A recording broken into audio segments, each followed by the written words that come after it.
Zarean zearen denboraldi berri hau, 15garrena, 14 urte bete ditugu duela oso gutxi, 4. programaren denboraldia izango da, eta denboraldi berezia izango da. Guztietan zerbait berezia egiten saiatzen gara, baino kasu honetan berezia izango da, ikusiko duzuelako dinamika pizkat aldatuko dugulako. Dena den, denbora 15garren, eski 15 denboraldi dira. Duela 14 urte hasi genuena. En fin, dena den ikusiko duzue, dinamika berdina izango dugula, teknologiari buruz hitz egingo dugu, gure betiko seriotasunarekin, gutxi, eta gure betiko, iruzkinekin eta kontuekin saiatuko gara teknologiari buruz zerbait esatea eta pizkat divertigarria izatea, eta espero dugu ere zuen parte hartzea izatea. Ez dakigu konkretuki non, pasaden denboraldian jartzen genuelako hor jingle bat, esan ez Twitter eta ez dakize eta bakizer, zuek ezaiguzue gauzak hortik ja gu bilduko ditugula.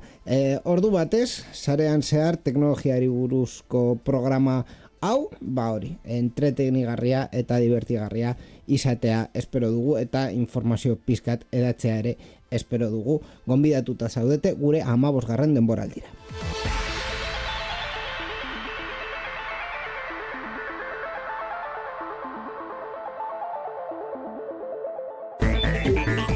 Irratsaio hau Creative Commons aitortu ez komertziala partekatu berdin 4.0 nazioarteko lizentziarekin banatzen da. Horrek esan nahi du gure edukiak nahi beste partekatu ditzazkezula. Informazio gehiago nahi baduzu josareanzehar.eus webgunera.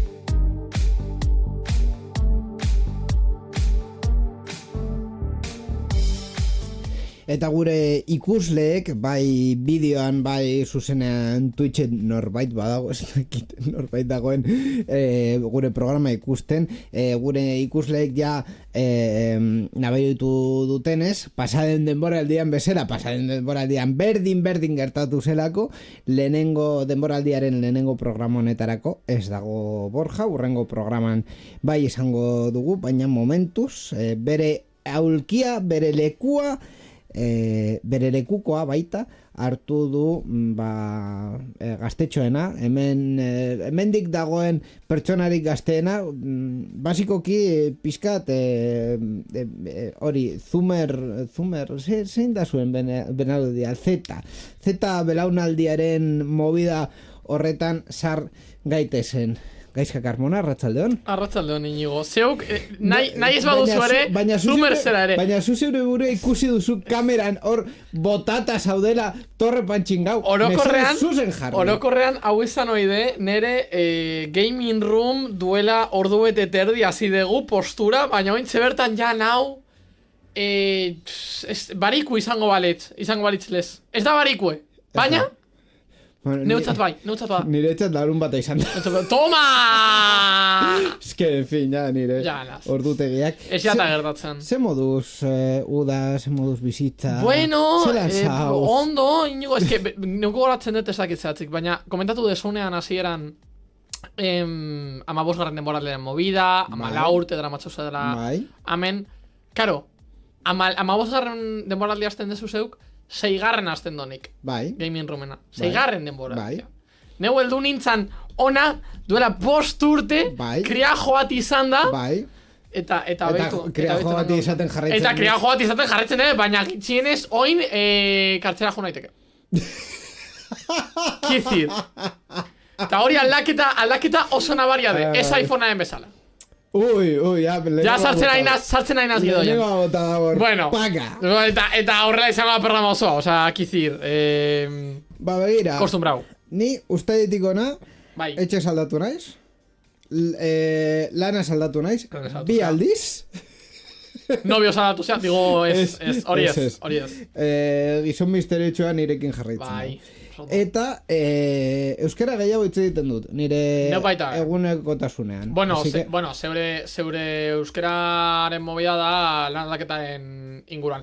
Neuk, de hecho, esan dutzut geixo, baina uste egiatan gitxia hau hitz egiten dut euskaraz, porque nire klasekide bat eta aregaz hitz egiten deban euskaraz praktikamente egun osoan, edo mezklan gitxienez, Donostia junda ikastea. Orduen ja ez dekot ne klasean alboan molestatzeko. Así que ja ez deta inbeste euskara hitz egiten. Kurtso hasiera raro izan da neutzategi esan. Osea, jende asko faltaiat, gainera hasi genimoan lehen kurtsoa, ja hirugarren kurtsoan nau. Lehen kurtsoan hasi nebanean geneuzkan bi azpitalde, porque claro, jende gehiaginan klasean labartegera jouteko, jendea jauzida eta utxia okarrera. Eta jende erdia. Azpitalde bakarra dekou. Gazteakoek 3 izaten jarraitzen dabe. Eta geuk bakarra dekou. Osea, matrikula autu gauz, median 21 eta 24 pertsona artean. Klase baten. Sartu ginen como 24, 24, Dios. Ingenieritza San Mamesen, ¿está? Ingenieritza San Mamesen. Correcto. Bueno. Nego oso posik nao, Bai. Osea, kurtzau arraro izatean adide, baina, oie, interesgarri egitzenez. Así que? En fin, segurtasunan inguruan ikasten nahi nau. Eta estudio ontako sistemak mantentzeko erabiliko dut. Oso ondo. Eta nasak esan dau, ez dagoalan erabiltzaia ematen du nahi. Noski bai. En fin. Bueno, gaurko menua ja teknologiari buruz hitz egiteko. Ñam. Gaurko menua gubion artean egosi dugu. Osa, bi chef egon dira sarean zehareko sukaldean, baina dena den, ni menua orkestuko dizut, eta zuk esango didazu ze hartu nahi desun, edo ze iruditzen zaizun. Ñam, lehen platera, bigarren platera. Zenbatean ateatzen de menua? Zenbatean? Bueno, hemen doainik da. Ojo! Doainik bada guztia nahi dut. Bueno, depende, a ver. Urrengo orduan, nahi duzun hartu vale. Baina orduan eta hasiko gera nahiko fuerte, porque badeko guz baita bideokoen inguruko pare bat berri. Baina menua harko estudiar dizut.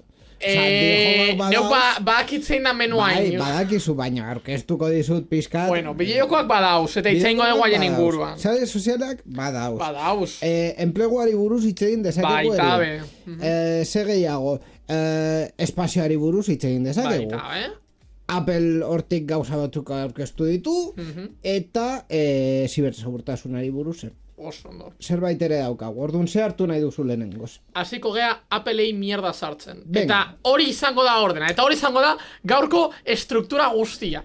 Enpresa bat hartzea, aurkeztu da benezatie, eta mierda sartzea. Orden hortan. Palante. Enpresa bat hartzea eta goitik bera irekitzea como un gorrino despedazado. Tal cual. Oso ondo. Zinbin nahiko txarra geratu zen. En fin. Veganoak ez dauz positugaz. Egia. En fin, bai, Apple buruz hitz egiten, iraia heltzen denean, badakizue ekitaldia normalean egiten dutela iPhone berriak aurkezteko, eta aurten 2024ko iraieko ekitaldian, Applek iPhone 16 eta iPhone 16 Pro aurkeztu ditu. 18 Pro chip berria jarriko diote, eta 48 megapixeleko kamera, 4K eta 120 FPS grabatzeko ahalmena duena. Gailu berriek nabarmen hobetzen dute errendimenduan, argazki... Nabarmen? Bueno, nabarmen, Applek esaten duen arabera. Neuk hori komila tartean sartuko dut. Argazki gintzan eta energia eraginkortasunean merkatuan duten lidergoa senduz Applek esaten duen arabera. Gainera... Hori ez nebania, gurri. Apple Watch Series 10 aurkeztu da, diseinu argalagoarekin eta osasun funtzio aurreratuekin ala nola loaren apnea detektatzea. iPod lau ere kaleratu ziren, zarata eta soinu espazial pertsonalizatua hobeto kudeatzeko. Zarata ezabatzea, edo cancelación de ruido, cancelación de ruido. Zarata ezabatzea eta soinu espazial berezia. Hemendik aurrera, ezaugarri konkreturen bat jakin nahi baduzu, bilatu dezakegu, bilatu, kontatu aldizut, edo zuzenean zoaz, Appleen kontra. Irakurriko dutzut, iPhone 16 inguruan egin dan berri bet. Esaten dabe egin dituzan aldakuntzak. Bai. Prozesadore berri bet. Bai. Kameran hobekuntzak. Bai. Apple Intelligence. Bai. Basa principales. Hori ja bagenekien ekainean arkeztu zutelako software berrikuntzak eta ja bagenekien zer den Apple Intelligence. Naiz eta Apple Intelligence oindik ez dan kaleratu. Eta promesa urte ba geroago betilez historiako iPhone Pro onena izaterena. Duela 2 edo 3 egun aurkitu neban, bideo bet, non efectivamente agertzen dan iPhone 3G atera zanetik, beti esaldia dala "This is the best iPhone we've ever made". Claro. Hombre, berrixe da. Claro. ¿Qué cojones? ¿Cómo que this is the best iPhone we've ever made? Imagina oberena se arlotan. Arlo guztietan, haien inguran arlo guztietan. Eta hori da problema, karo, urte bakoitzan, urte bakoitzan egiten da bezan, hobekuntzak, komila tartean, kontuan hartute, ez da bezala, hostia ikeitzen, osea, Apple duela 10 urteko teknologian dago estankatute. Osea, Applek, como quien dice, atzo sartu eman USB tipo C-a. Ja, a ver, bai. Eta tipo C-a drama merkatuan 2008tik. Ez, merkatuan ez. Amabitik? Estandarrean bai, baina merkatuan ez. No jodas. Baina horretaz aparte, osea, azkenean, haiek apostu egin zuten bere konektore propietario baz, baina... Eta merkatua izten dabe. Eta neu informatikoan azela, kodigo abierto, si porfa. Osea, neu gainera, unibertsitatean erabiltzen degunean. Software pribatua, lizentziak ordaindu bar dira, sanak, no seke, software industriala, Windowsentzako zoik dagoana gainera, lizentzia 60.000 euro urtean, eta holango mierdak, neuri, nola esaten de, eskerdas esaten de, me hierve la sangre. O sea, quiero decir... Bai. Eta neuk erabiltzen dut Windows arlo askotan, eta ulertzen dut gamingaren ikuspuntutik Windows dala prioritarioa, porque oindik Linuxek ez dau soportatzen behar dauan guztia, eta, ulertzen dut hori guztixe. Eta ulertzen dut jende askok nahi dauala ordenagailu bat ez neu bezala trasteatzeko, nahi da ordenagailu bat funtzionatzen dauana i punto, eta jende askok erosten dau inigo niri jeitatzen dozta pila bat hau esatatik, baina Airbook bat erosten dau. MacBook Air. Airbook bat. Eta ulertzen dut, eta de hecho, neuri Airbookak baita be gustatzen jata nahiko, porque, coño, direz kompakt, Airbook. Direz nahiko kompaktuak, bateria pioa eta aguantatzen dau. Osa, ulertzen dut, jendeak holango interesa izatie. Baina mugikor baten ikuspuntutik, Apple darama merkatuan atzean, baina denbora gehiegi. Porque M1, M2 eta M3 txipak direz brutalak. Hori ez dizut inoiz ez etzango, porque egia da. Brutalak direz, kontsumoan, bateriaren bizitzan, eta bar, baina mugikorretan, neure gustatuko litzaidake honestamente. Baina nire galdera da, ze arlotan ikusten duzu hainbat atzerapen. Guztietan. Ezaten dabe, haien kamera dela munduko onena, vale? Baina eske kamera bat nahi badet, kamera bat erosten dut, ez mugikor bet. Orduen, eske esatzen daben bakarra gainera, kamera de. Hori da, Apple-tekon flagshipa. Baina mugikorren barruan, zein dago galdera izango litzate. Ez dizut, ez edo baietz ezaten galdera, hori argudio horren kontra joateko izango litzateke, ze kamera dago mugikor batean, oberena dena iPhonearekin alderatuta. Samsungean. Zein, konkretuki, zein modeloan, zein ezaugarri ditu. Ez hogeta laua. Zergatik. Ze ezaugarri ditu oberenak direnak honekin alderatuta. Pua, que no. Osa, quiero decir. Ja, pero es que ez dituzu datuak ematen ari. Zu datuaren... Datua da garrantzitzu. Hori esan dozta gaur nori irakasleak, de coña. Es que ez dituzu... Osa, a ver, ni hate hori ekarriko doa, ekarriko doa. Bai, ikerketa egin. Baina, ni hate hori onartzen dut, baina datuekin sustatuta bada. Alanda be, baina... Zu esaten badia zu, adibidez, NFC-arekin oso etzera doaztera, duela tres telediarios, esaten den bezala, Bai. onartu zutelako aplikazioek NFC erabiltzea, edo USB-C-arekin azkenean, Es que el tipo Oceana izan da... baina hori izan da, Joder. Europak behartu dietelako, punto. Eta zentzu osoa deko, porque zentzu estandar... osoaz, bai, zentzu osoaz, baina horretan ez dute bere posizioa Alan dabe, vale. USB-C-ko gaiuak egiten dituzte, Europak behartzen duela. Gauza absurdoak, iPhone 16, 48 megapixeleko kamera. Bai, Vale, que izango da una lente de lo que tú quieras, baina 48 megapixel. bai, Redmi Note 11S, bai. 108.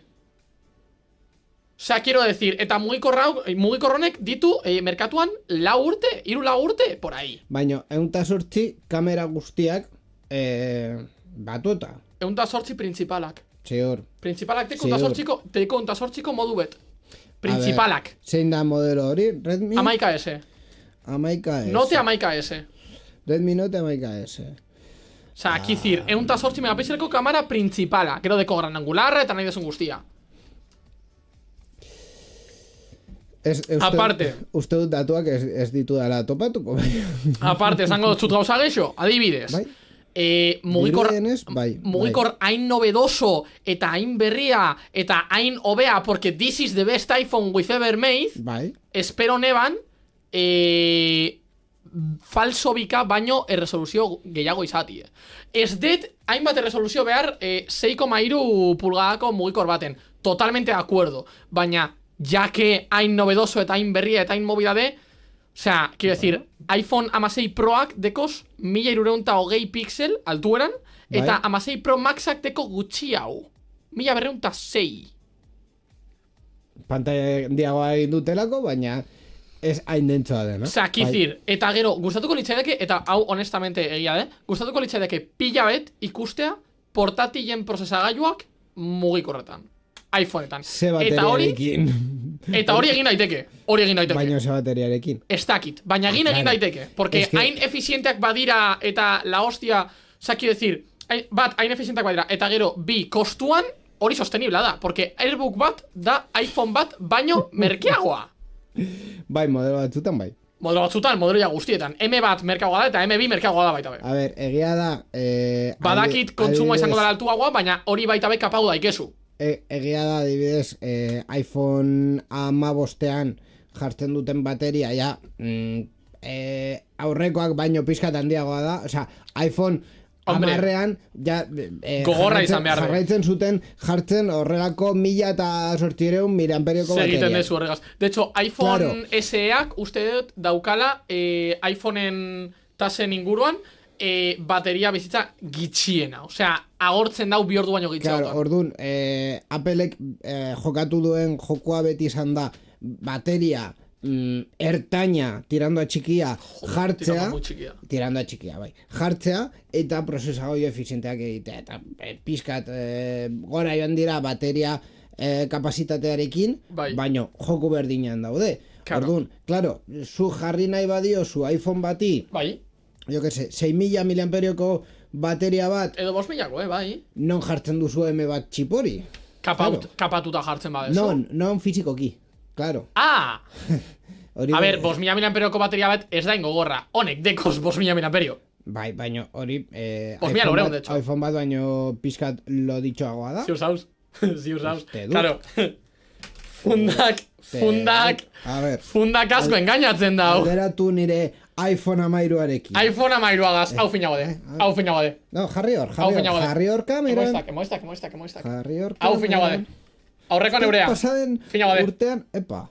Ez dau. Irudia joan da. Ez dau. Hau finago de. Bai. Nahiko finagoa. Pizkat finagoa, esango nuke. No. Nahiko finagoa. Ez, oso gutxi. Eta 5.000 miliamperio dekos. Hartu jok. Nahiko finagoa be. Pantalla bera jartzen ari naiz. Ez. Zurea potolagoa da. Claro, hemen alde honetan kurbatuta deu, si logiko. Pizkate egiten duenez, badirudi finagoa dela, baino hau? Bai, zema geixo. Milimetro bet.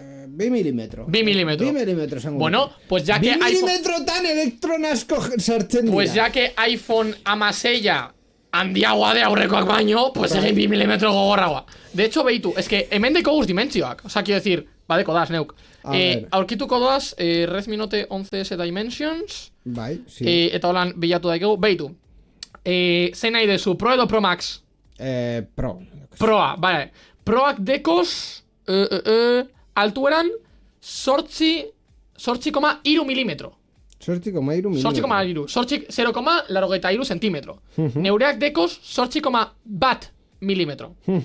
Osea, que iPhone amasei Pro 2 milimetro gehiago dira zuerarekin alderatuta. deko Eta es amairuarekin- 0,2 milimetro. 0,2 milimetro gogorragoa da neurarekin alderatuta. Osea, que hor, 5.000 miliamperio sartzen direz.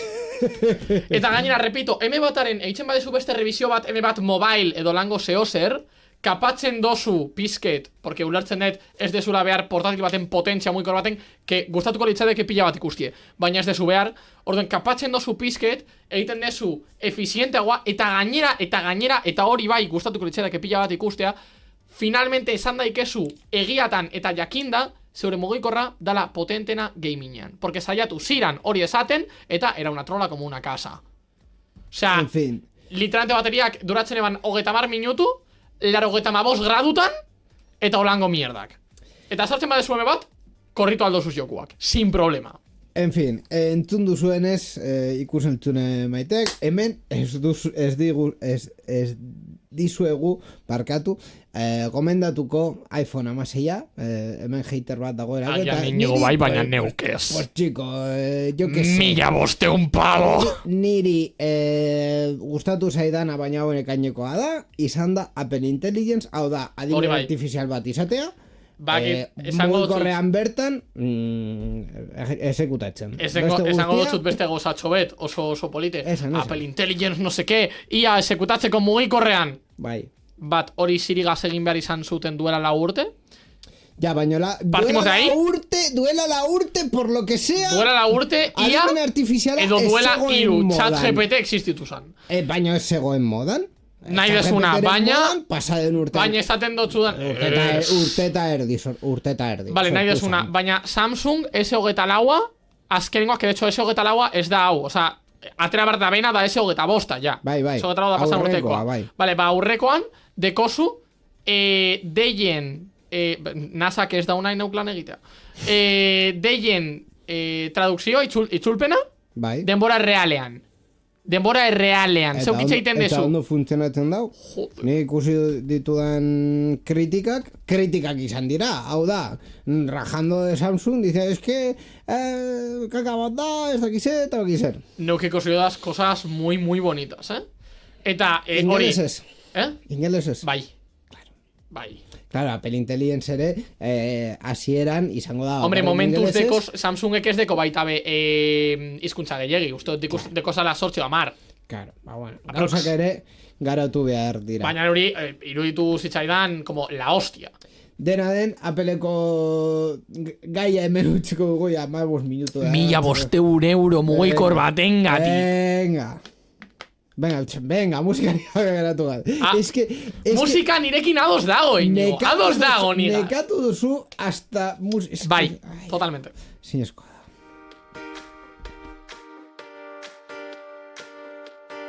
Bueno, gaizka, menuaren bigarren platerra zin izango da, degustazio menua da, Bueno, ba, Bueno, emango... degustazio menua izatea saiatuko dugu, leheneko platerraekin eman dituzulako. Eta hori da neuk nahi nuena, eta gaming roomen berdina ingo, Ze gehiago nahi duzu hitz egitea, bideojokoi buruz zerbait hitz egiten nahi duzu? Lehenengo itzengo dugu eta emango aukera itxeteko mazorantzen inguruan. Mazorantzen inguruan, bueno...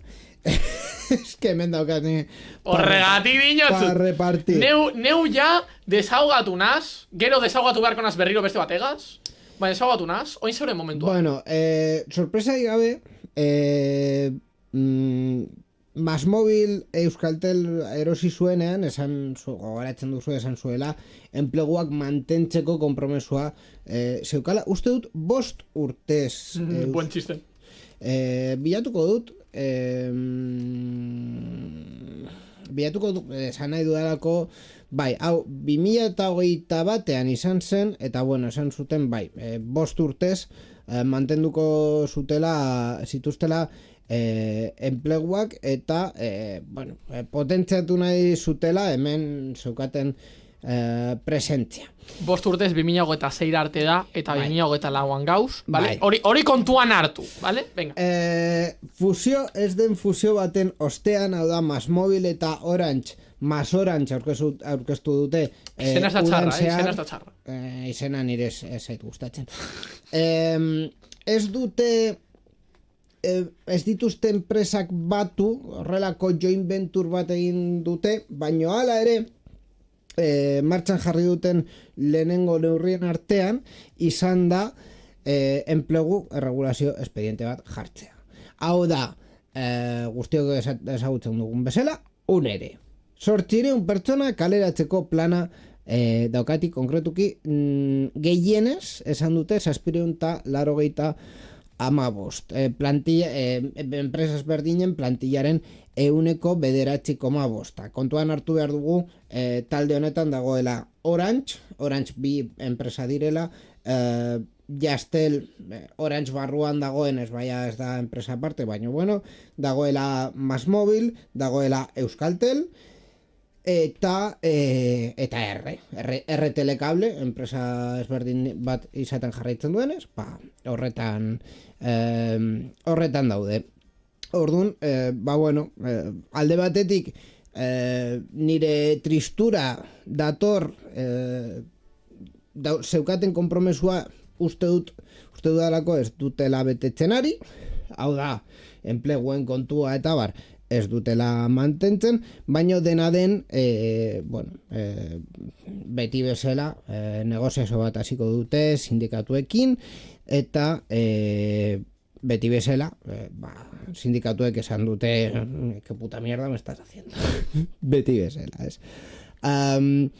Egia da ere, horrelakoak ikusi ditugula, batez ere estatu batuetan atxolon, enpresa askotan, baino dirudienez, edo niri iruditzen zait, azkenean hau salmenta batean bukatuko dela, Vodafonekin gertatuen bezala, eta hori, pizkat argaldu nahi dituzten enpresa hauek zatitzeko eta berriz saltzeko. En fin, bueno, hori kontua. Eta bitartean ere, uda honetan ikusi dugu nola, adibidez, Digi bere sare finkoa saldu duela inbertsore enpresa bati.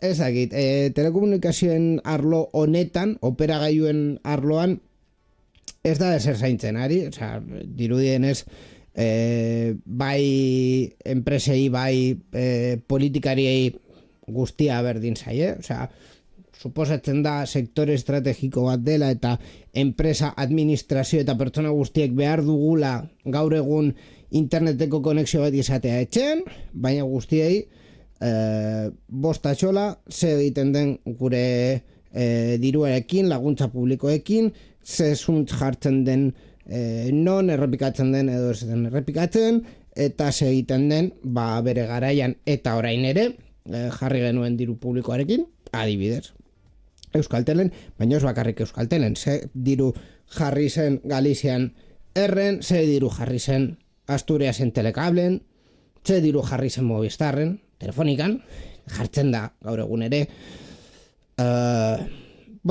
Gero sustuak daude, adibidez, sauditarrak etortzen direnean esan ez, telefonikaren parte bat erosi nahi dugu.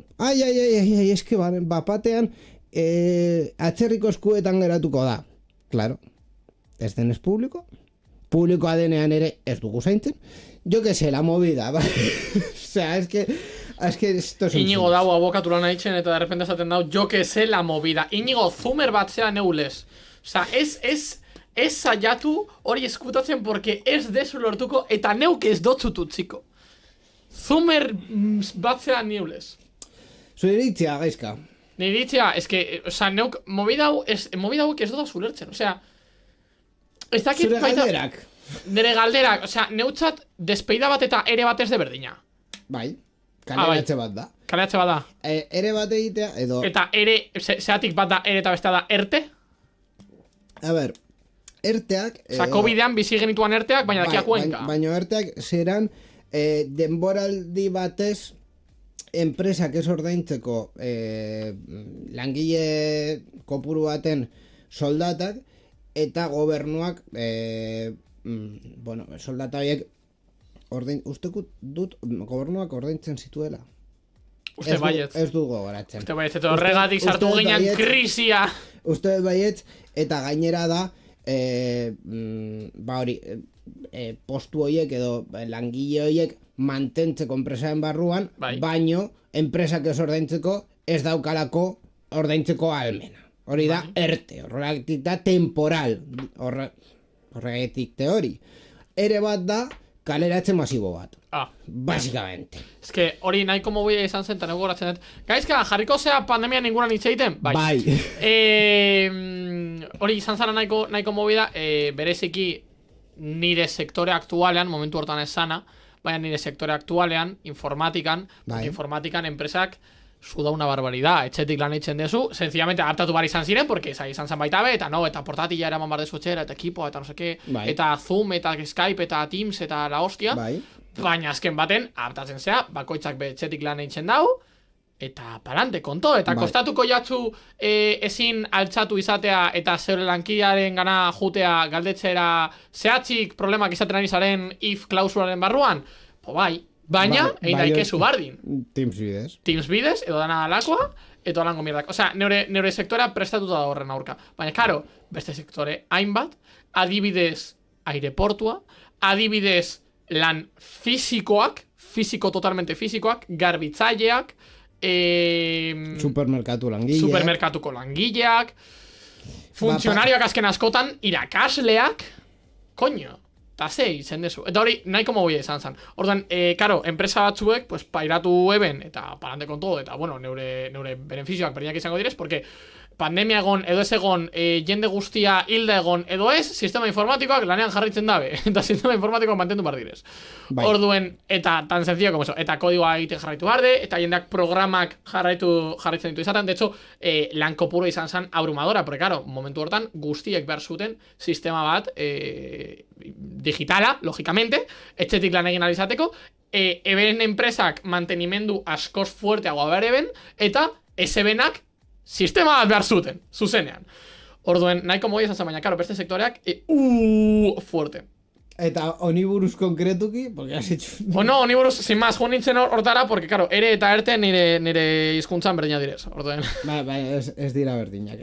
Ere kaleratzen masiboa. Bueno, neuri... A ver, oso txarto dirut como konzepto, edozein enpresak kaleratzak itxea. Eta gainera, Riotek mobile izan zuenetik, enpresak egiten da bena, ez jat inoiz gustatzen, porque Riot gogoratzen dut, kaleratu bari zen nabara nahiko jende, eta gogoratu izan zela uste Activisionek edo Blizzardek kaleratu zuen aldi berean, eta Blizzardek kaleratu zituen la hostia jende, eta Activisionek askoz gutxeo, eta neko gogoratzen gainera jarri zituzten kondizio publikoak, de jende honi portatil bat emango diogu haien etxean ekiporik ez badutela neitzeko, eta beste enpresa batzuei erreferituko diegu lan on bat aurkitu alizateko, eta 6 hilabetetan soldata ordainduko diegu lan egin gabe haiek aurkitu da bezan beste lan bat. Egia da, estatu batuetan adibidez, hori, indemnizazioa... Nahiko polito. Indemnizazioa jasotzea kaleratze bat egiten dizutenean ez dela gertatzen, hemen bai, horregatik,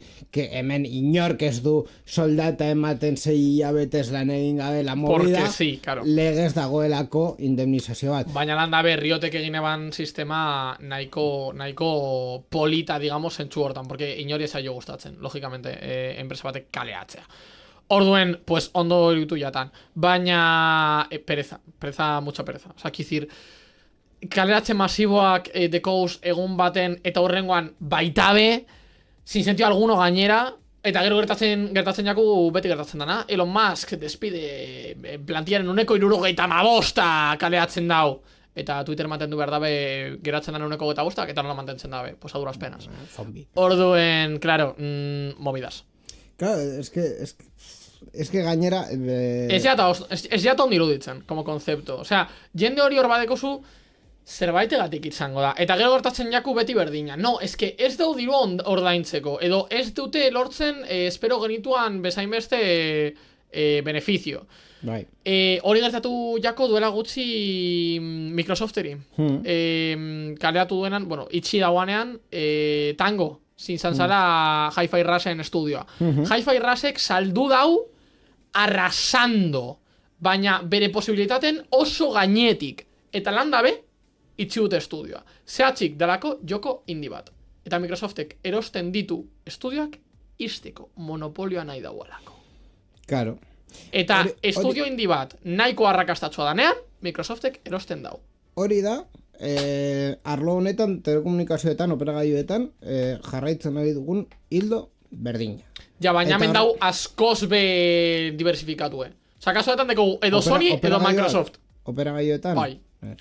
Hombre, tiratuko dauala todos del mismo cable, posiblemente, baina dau askoz be diversifikatue. Dekozu, vamos a tirar nombres. Dekozu Lowy, dekozu Obi, dekozu... Itxoin. A ver. Lowy. Vodafone.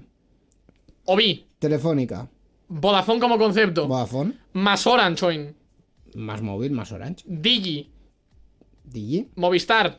Telefónica como concepto baitabe. Pepephone. Más Orange. O sea, erradiaten dekoguz lau rama. Iru. Telefónica esan dozu. Digirekin lau. Es que Digi hoy está pisando fuerte. Telefónica Movistar, más Orange, eta Digi. Eta Vodafone. Eta Vodafone direz bost. Ez, lau. Telefónica eta Movistar berdin dira. Telefónica eta Movistar berdin dira. Vale. Dekoguz lau. Hemen dekoguz, edo Sony edo Microsoft. Bueno, gero beste estudio batzuk daude hortik, yo que sé. Nahi desuna, baina quiero decir, en potencia fuerte. EA... Bai, Activision, Microsoftena da. Bai. EA, Microsoftekin dau. Ez da, baina dau. Microsoftekin dau. O sea, quiero decir, de Cosus EA Playko la hostia de juegos Game Passean. O sea, bai, baina Microsoftekin egotea, o sea, hori da, baita be... Microsoftekin egotea da Microsoft deko zeure, o sea, deko eskua holan. Imagina, neuna zela EA, Microsoft hau holan. Baina esaten baduzu, o sea, hildo hori jarraituta, orduan, Digi Telefonikarekin dagoenez, hau da, Digi ez denean heltzen Telefonikaren lineak erabiltzen dituztenez? Kasu honetan ez da holan, oza, quiero decir, Digi badeko berez area, eta ez danean heltzen beste erabiltzen dau. Ea ointxe bertan dau Microsoften lagunik onena dala, porque bera soilik ez dago esertako balio. Oza, quiero decir... Gauz nahiko txarto zentzu hortan. Baina ja que Sonyen inguruan itxein dugu nigo, zeratik ez dugu iziten gehiago Sonyen inguruan. Bai, gaia saldatu beharko dugu, baino, en fin. Ni oso tristen hau, honekin, osea, eske ikusten... Ereak ez jakos inori gustatzen. Ereak aparte, eski ikusten dut hainbeste diru publiko pikutara joaten, que digo, es que ez da insaia, osea, sareak partekatzea, sare bat guztiontzak egitea, eta estatuak izatea sare horren kudeaketa. Ja, baina estatu ez da sartu nahi. Red Eléctrica Española. Baina ez da sartu nahi. Eta hortik aurrera, elektrizitatearekin egiten den berdina, edo gasarekin egiten den berdina. Sare bat, hainbat operagailu. Eta horrekin sustatzen duzu kompetentza, presioa geistea, zerbitzu gehiago ematea. Nola dago argiaren movida, oin? Argiaren movida dago asko zerregulatuagoa, eta gobernuaren lanaz nahiko merkea, gure gunearekin konparatuta, Europarekin konparatuta, Perro Sanse nahiko presio honean dago. Gehiago daki Perro Sanses, perro izategatik, Sanse izategatik baino. Osondo. Baino, eske hori da niretzat bide, eta justu kontrakoa egin da, baina kontrakoa egin da alderdi popularra egon denean Espainiako gobernua, PNV egon denean hemen, bueno, PNV eske AJ egon da, ba hori, betidanik eta betirako. Osea, en fin, eskuinoko, bueno, en fin, me voy a callar. Es que sartzen naiz en el barrizal, pero de cabeza. De cabeza. Inigo Zenino, sortu zeure alderdi politiko propioa, tira. Es que ez daukat interesik, baina... Ez. Baina, posibilitate bat da. Inigo, sortzen dugu alderdi politiko bet deitzen dana, que vuelva el PS2. Adibidez. Gogoratu nauzu beste alderdi politikoaz. Bai. Bai. Esaldi bat hartuta izena jartzen duzunean. Europarra. Europara aurkeztu sana. Europara aurkeztu sana. Eskuinekoa oso eskuinekoa. Tipo batena... Vox karrature. Box karratua, bai. Bien. Bai. Bai. Tipo horri buruz ez dugu hemen hitz egin. Ez, menigo. Sony, segin du. Bueno, Sony segin du. Sony... Zer ez dau egin. Zuen dirua nahi du oso argi.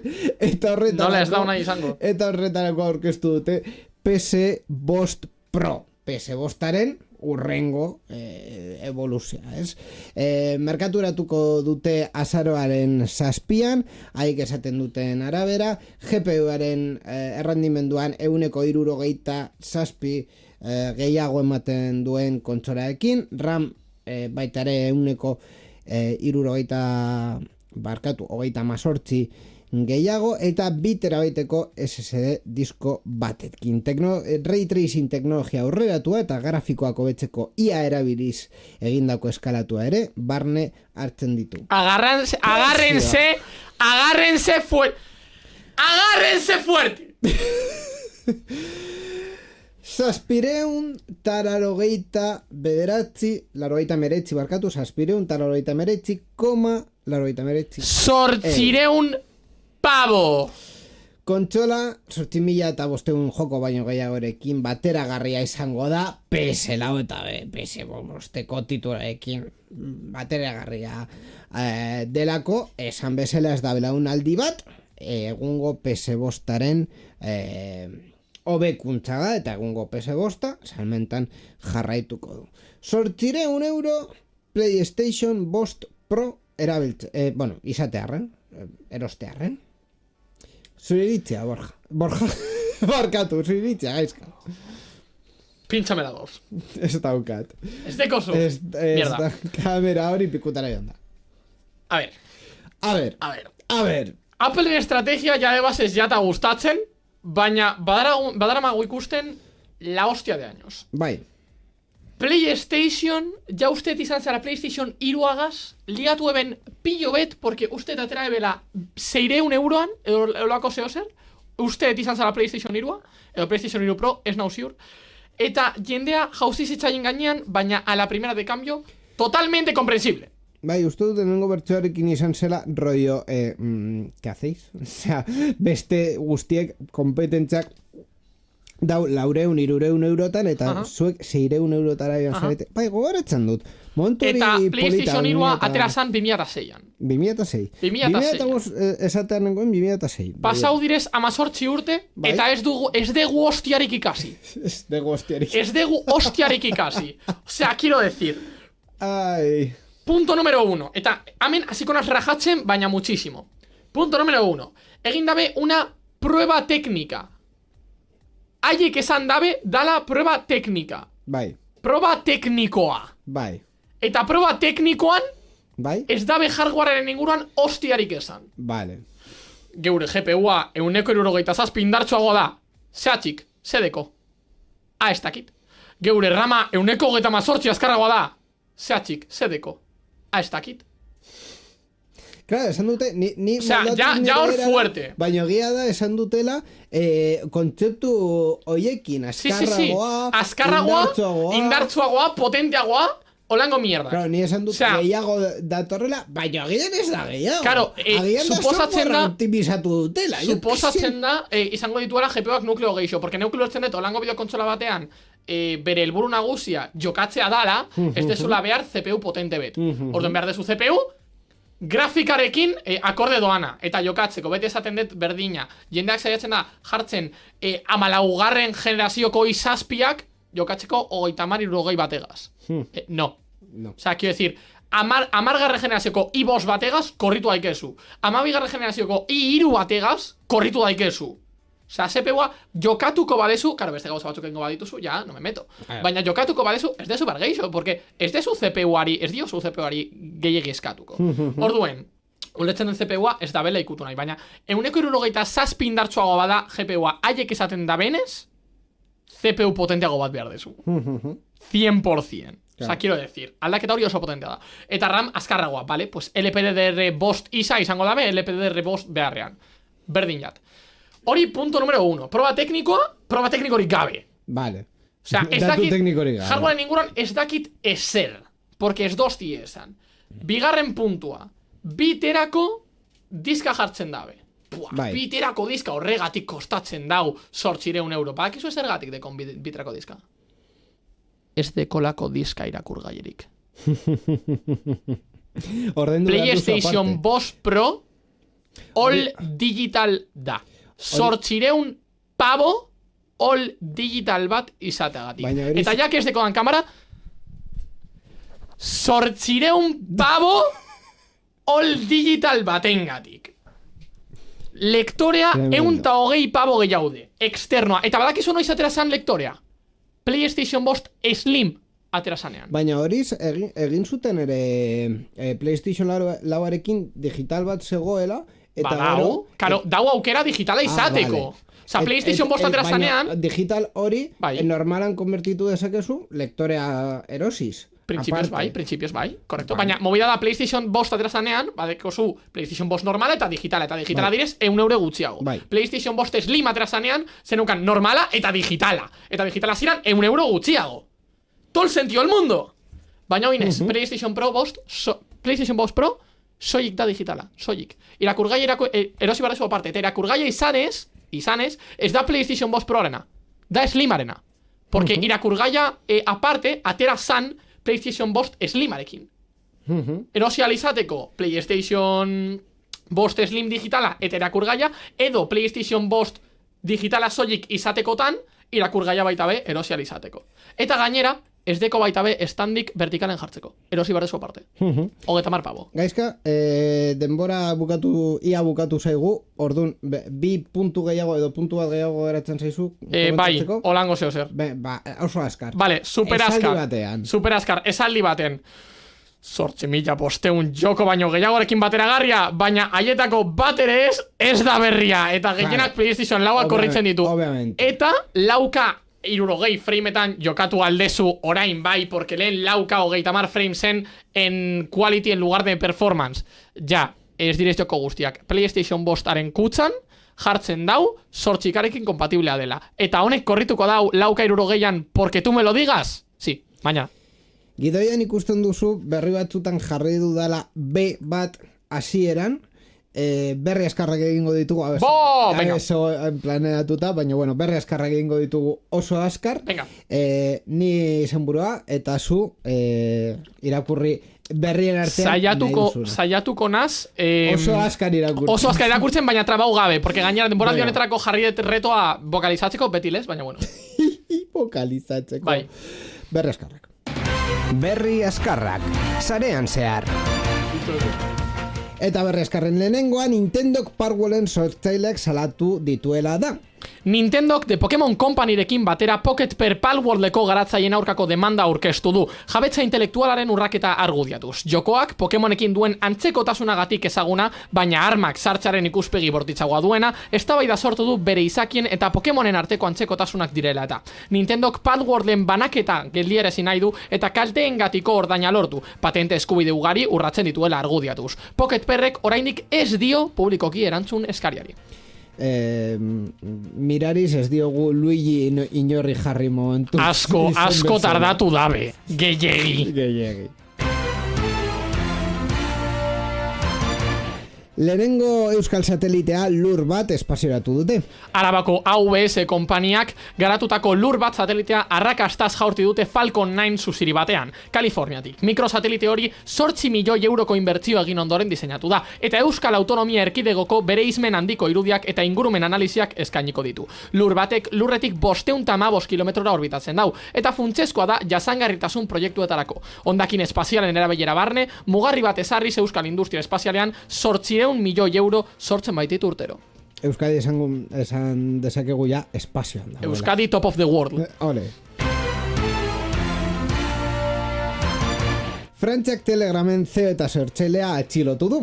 Telegram duela gutxi izandako eskandalu judizial eta politiko baten protagonista izan da. Pavel Durov sortzailea eta CEOa Parisetik gertu dagoen Bourget aireportuan atxilotua izan ostean. Atxiloketa Telegramen moderazio faltari eta jarduera kriminaletan erabiltzeari buruzko ikerketa batekin lotuta dago. Eta erreakzio ugari eragin ditu nazioartean. Robert F. Kennedy eta Elon Musk, besteak beste, kezkatuta agertu dira ekintza horrek adierazpen askatasunean dituen ondorio buruz. Elon Musk gai honekin nahiko fuerte darama últimamente, Osea, nora den gauza zure laguntzaileak direla Robert F. Kennedy. Ez dakit norden. Badakizuen horren uste du semea edo ez dakit primo, jo que Kennedy badakit norzan, baina mutiko hau ez. Kennedyren familia izango da. De locos. Eta Elon Musk. Elon. Osea... Neure irakasleak esan dozta gaur, neuk ez berari esan ostean kode libreko gauzak gustatzen jatala, Elon Musk heiteatuko dezu, ezta? Bai. Hombre, por supuesto. Bai, Nork ez du efectivamente. Elon Musk heiteatzen.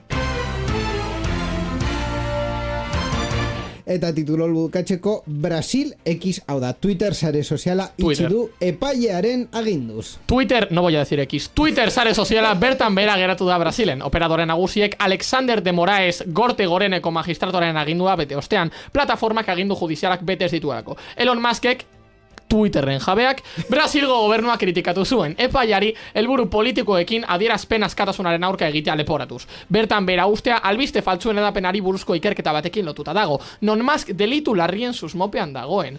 Musk eta bere mobidak. Elon! Musk eta bere mobidak. En fin, ikusten duzue azken bi berriekin Sintonia ez dekozu, baina neuk esango dutxut tximinoak esan dau. Bueno, paie baten bati erantutea, en fin, ez da Pizkat deliktibo. Ez da Pizkat deliktibo, pizkat. Oberena. Por cierto, gaizka, titulo daukagu gaurko? Ba uste ez. Uste duzu ez? Uste ez, porque itxoiten nengoan... behar dut, ora. Itxoiten nengoan Borjak bidaliko eustan, Zuzenean gaude, baina Zuzenen grabatuan ez gaude. daukat. Ez daukat, agian aurkitu aldet como mucho neure gaming roomeko berrien artean. Ez. Baina eski ja komentatu doguz batzuk. Utzi. Entzun berri duzunari buruz hitz egin nahi? Zure iritzia jakin nahi dugu, idatzi ezaguzu Twitterren gure erabiltzailea, sarean zehar da. Gure Twitcheko emanaldietan ere parte hartu eta zure iritzia eman dezakezu programa egiten dugun bitartean. twitch.tv/sarean zehar. Gainera, zure ekitaldiaren edo ideiaren berri eman nahi baduzu, posta elektronikora idatz diezagukezu info@sareanzehar.eus. Sarean zehar, zure mezuen zain.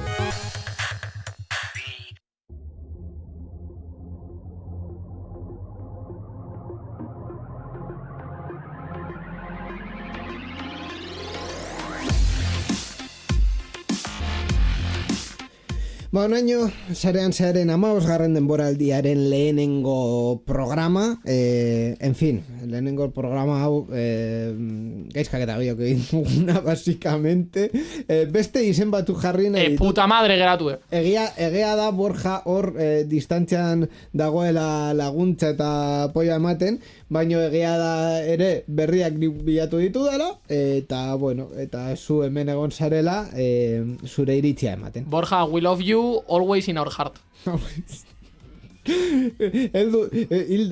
Hil dela dirudi. Egiatan bai, pentsau ostean badirudi. Ez da hil, desagertu de, gonbat. En fin, gaizkak hormona, espero dut urrengo programan zuez ikustea Borja hor egongo dela. Joder, qué bonito, qué bonita despedida, Íñigo. Íñigo ikusten dozuenez, Íñigo oso ondo pasatzen du. Berak ez dago admititzen, baina Íñigo neu hemen nagoanean oso ondo pasatzen dau. Bueno. Eta hori egixe da. Izan leike. Eta izan leik. Ez dut baiet esango. Oin gogorra ingo zea. Baino izan leike. Urrengora arte, gaizka. Ikusiko gara. Berrikuspen teknikoan Mikel Carmona beti bezala izan dugu, eta eskerrak ere esan dut programa hau gubion artean egiten dugu, baina egia Mikel paperos importantea dauka, eta baita Mikelek atea zabaltzen dozku. Hemen gauza gehiago egiten. Hori gaming roomen beti esate dut, eta ona estrapolatzen dut. Hori gaming roomeko modia da. Eta baita ere, eskerrak irratietan dauden teknikari eta ekoizpen taldei programa honen emisioa posible egiteagatik. Urrengo programan, gai teknologiko gehiago jorratuko ditugu eta bitartean... Eta Apple heitatuko dugu. Bai, Borja datorrenez, bai. Eta, bitartean, sarean zehar.eus daukazue hor gure eduki guztiak. Eskerrik asko eta horrengora arte, agur!